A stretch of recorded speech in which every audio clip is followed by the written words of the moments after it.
ഇടുക്കിയിലെ തോട്ടം മേഖല നേരിടുന്ന പ്രതിസന്ധികൾ തെരഞ്ഞെടുപ്പിലെ പ്രധാന ചർച്ചയാണ്. ആയിരക്കണക്കിന് തൊഴിലാളികളുടെ ദുരിതമകറ്റാൻ കേന്ദ്ര സർക്കാർ ഇടപെടൽ ഉറപ്പാക്കലാണ് ഇടുക്കിയുടെ ജനപ്രതിനിധിയിൽ നിന്നും ഇത്തവണ തോട്ടം തൊഴിലാളികൾ പ്രതീക്ഷിക്കുന്നത്.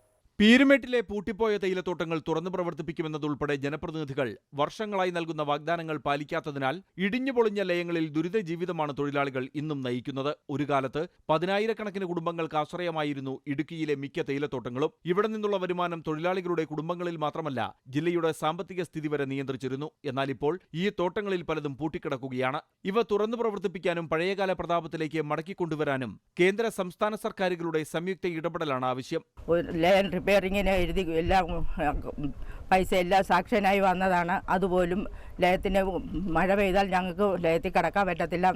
മഴ പെയ്ത് നനഞ്ഞ് മൊത്തം ഈ അടുത്ത മഴയത്ത് മൊത്തം താഴെ പോകും. അതുപോലെ കണ്ടീഷനാണ് കുഞ്ഞുങ്ങളും കുട്ടികളുമായിട്ട് കിടക്കുന്നതാ. വർഷങ്ങളായി പൂട്ടിക്കിടക്കുന്ന തോട്ടം നവീകരിക്കാൻ പ്രത്യേക പാക്കേജ് ഉണ്ടാകുമെന്ന് തൊഴിലാളികൾക്ക് പ്രതീക്ഷയുണ്ടായിരുന്നെങ്കിലും അതും മങ്ങിയ അവസ്ഥയിലാണ്. പ്രതിസന്ധികൾ മറികടക്കാൻ പ്രത്യേക പാക്കേജ് അനുവദിക്കണമെന്ന് കേന്ദ്ര സംസ്ഥാന സർക്കാരുകൾക്ക് നിവേദനങ്ങൾ നൽകിയെങ്കിലും നടപടിയായിട്ടില്ല.